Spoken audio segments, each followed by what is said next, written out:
mwavuye mu rugo mwakinye yego harimo imyenda mwe imbere migufi imyenda migufi igeze hano gutya webyerega no tutebabwira nta kibazo twe twavuye mu rugo twambaye amusoro ariko ngiye gukora kugira ngo turebe ukuntu abantu tugeze moto hano niba ari kwa Mutanga niba ari iraparika tuva kuri moto twishyira motari dukurira kontege turamanuka tugenda twambarira nyine hari Nyabugogo neza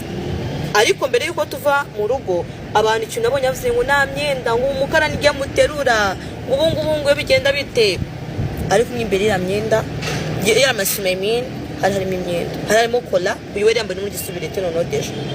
ngiye iyo umuntu aza akanungura akavanaho isume yari gusangamo imyenda igisubirete cyari kirimo kuko we ikintu yakoze Nyabugogo cyo kuzamura amaboko y'igisubirete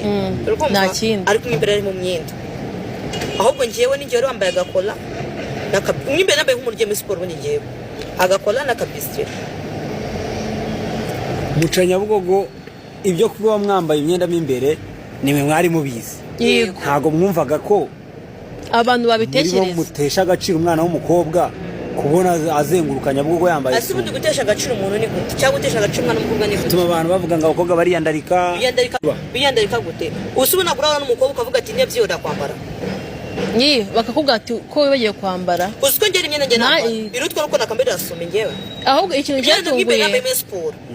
cyatunguye abanyarwanda nuko twambaye amasume kandi mudasanzwe ni migufi kurenzera amasume muyabona ariko twe twambaye twikwije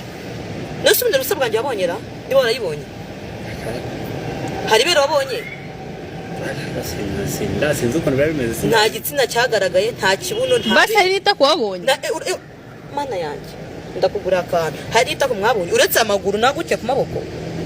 ira ni content ni ibintu uri kubona na hano